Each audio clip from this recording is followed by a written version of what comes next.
Hey, have you ever wondered how your hometown got its name? I mean, think about it.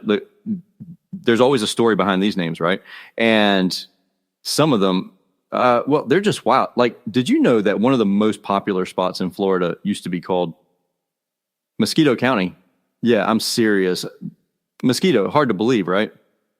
Welcome to Old Florida Now, where we dig into the untold stories and quirky history of the Sunshine State. I'm your host, Bo Carter, and today we're going on a journey through one of the weirdest name changes in Florida's history. We'll start with the humble, and let's be honest, itchy beginnings of Mosquito County and see how it became the thriving orange-filled hub we know as Orange County today. But we won't stop there. Along the way, we'll talk about the early settlers, the challenges they faced, and how they turned a mosquito-ridden swamp into one of the most prosperous regions in Florida. So, if you're ready to dive deep into some Florida history and maybe learn a fun fact or two to drop at your next barbecue, stick around because this one's going to be good. Welcome to Old Florida Now, where we uncover the rich history and hidden stories of the Sunshine State. Each episode will explore the people, places, and events that shaped Florida's past. Let's dive in. All right, let's rewind a little, all the way back to 1824. Florida's still a territory, not a state yet. And the government's trying to figure out how to divide up the land. So they carve out this massive area covering what today would be, well, a bunch of counties like Volusia, Brevard, Orange. And what do they call it? Mosquito County. Yeah, you heard me. Mosquito. Now, this wasn't just some random name. It actually came from the Spanish explorers who had been poking around Florida's marshy, swampy coasts a couple of centuries earlier. They'd called the region Los Mosquitoes because, well, let's face it, there were mosquitoes everywhere. The name stuck, and it made its way onto official maps when the Territorial Council formed the county. Can you imagine how people must have felt about that? Like, hey, we've got all this land, a fresh start. Let's name it after mosquitoes. It's not the best branding, but it was accurate. Anyway, this place was huge. We're talking 11,000 square miles. But here's the thing.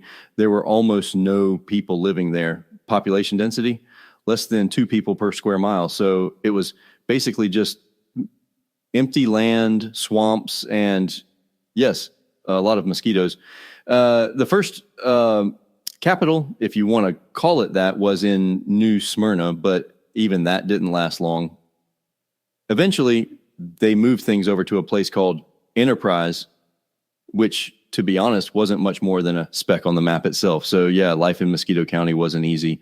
You had isolation swamps that went on forever, and those relentless little bugs. It was the kind of place where if you weren't used to hard living, you probably wouldn't make it. But the people who stuck around, they were tough, pioneers in every sense. So here's the thing. Not everyone was thrilled about living in a place called Mosquito County. I mean, who could blame them, right? It's not exactly the kind of name that screams, come build your future here. Even back then, people knew the name just wasn't doing them any favors. As Florida started to develop, folks realized the name Mosquito didn't reflect the potential of the area. They knew they had fertile land, a prime location, but they also had a branding problem. And let's face it, no one wants to live in a place that reminds you of itchy bites and bug spray. There were a couple of attempts to change the name. First, they tried to rename it Lee Red County after a local legislator who, well, he met a pretty violent end after a duel gone wrong. Then they thought, okay, maybe Harrison County would work in honor of President William Henry Harrison. But yeah, neither of those stuck, mostly because of some legislative hiccups. So Mosquito, it stayed for a little while longer. But here's the funny thing. Despite the terrible name, Mosquito County actually started to thrive. Yep, agriculture was really taking off, especially citrus farming. Florida oranges. People were starting to figure out that the soil here was perfect for growing all kinds of crops, and citrus quickly became king. So even with a name like Mosquito County, they were planting the seeds, literally, for a booming agricultural economy. Pretty wild to think about, right? That this place known for swamps and mosquitoes, was also on the way to becoming a major agricultural hub. All right. So after years of frustration with the whole Mosquito County thing, in January of 1845, just as Florida was gearing up to become a state, the territorial legislature finally did something smart. They passed a bill to officially rename Mosquito County as, drum roll please, Orange County. And honestly, this name change couldn't have come at a better time. The area was starting to gain a reputation for its orange groves, and they wanted to highlight something that, made people want to come there. Nobody was going to pack up and move to Mosquito County, but Orange County, that had a nice fresh ring to it, right? Citrus farming was really becoming the backbone of the local economy. The soil and climate were just perfect for it. And oranges were starting to symbolize not just a new identity for the county, but for Florida as a whole. I mean, we all think Florida oranges today, but this was where that whole association started. It's kind of amazing when you think about it. They went from being known for swamps and mosquitoes to being known for something as sweet as oranges. The new name wasn't just a rebranding. It was a signal to the rest of the country, like, hey, we're growing, we're prosperous, and you're going to want a piece of this. And so here's where things start getting a little complicated. As Florida expanded in the early 1800s, Orange County and the whole area really was caught up in some major conflicts, especially during the Second Seminole War. This wasn't just some minor skirmish. We're talking about one of the most brutal wars in U.S. history. The Seminole people were fighting to keep their land, and the U.S. government was, determined to push them out. The impact on the region was huge. It wasn't just the obvious loss of life and land for the Seminoles, but the war shaped the demographics and economy of Orange County in a big way. Well, after the war, there was this big push for settlement and agriculture, with a lot of new people coming into the area looking for fresh opportunities.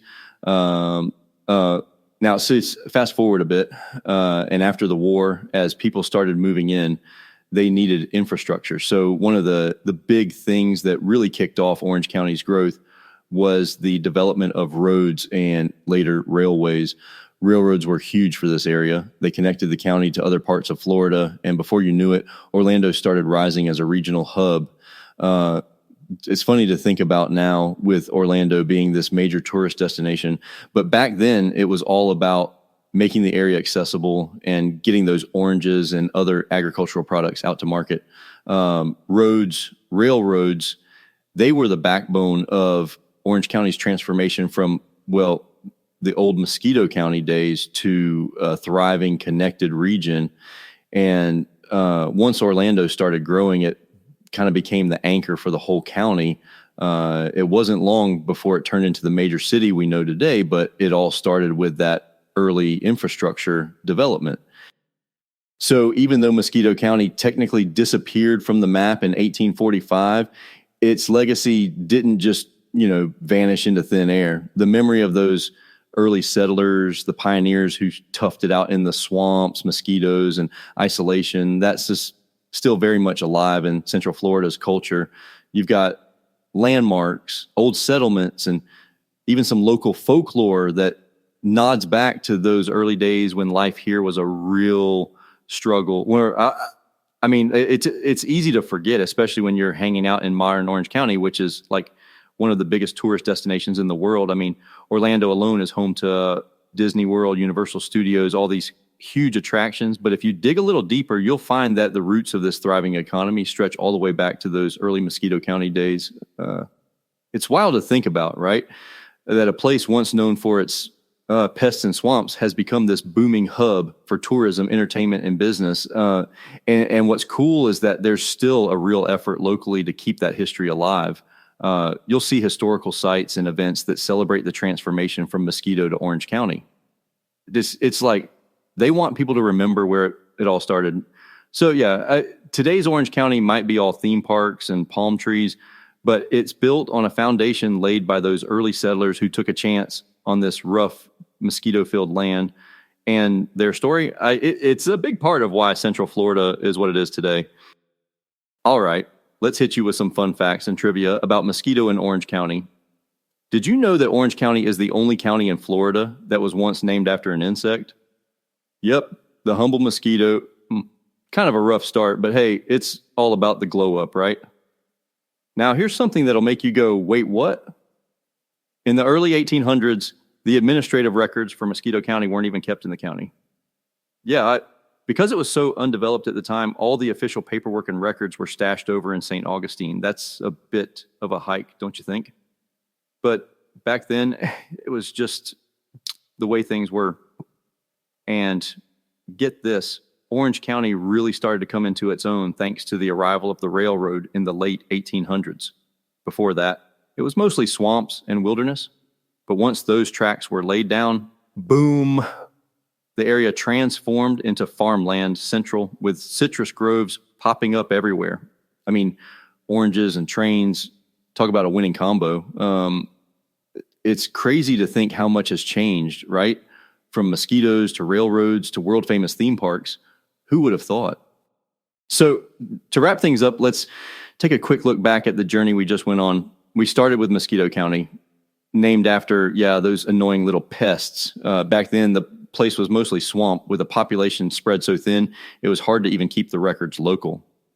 But over time, the county transformed. The arrival of the railroad in the late 1800s sparked growth, and as agriculture, especially citrus farming, took off, the name Orange County started to feel, well, a lot more fitting. Today, Orange County is known for its vibrant economy, those iconic theme parks, and its role as a major hub in Florida. But it's wild to think about how it all started in this rough, mosquito-ridden landscape that most people probably would have written off. And with that, I think we've just scratched the surface of how Florida's counties and the state as a whole have been shaped by the land, the people, and even the insects. We've got so many more stories to dive into, and I can't wait to keep exploring Florida's weird, wild past with you. As always, this is Old Florida Now, and I'm your host, Bo Carter. Thanks for listening, and I'll catch you in the next episode. Thanks for listening to Old Florida Now. Stay tuned for more stories from the Sunshine State's past. Until next time.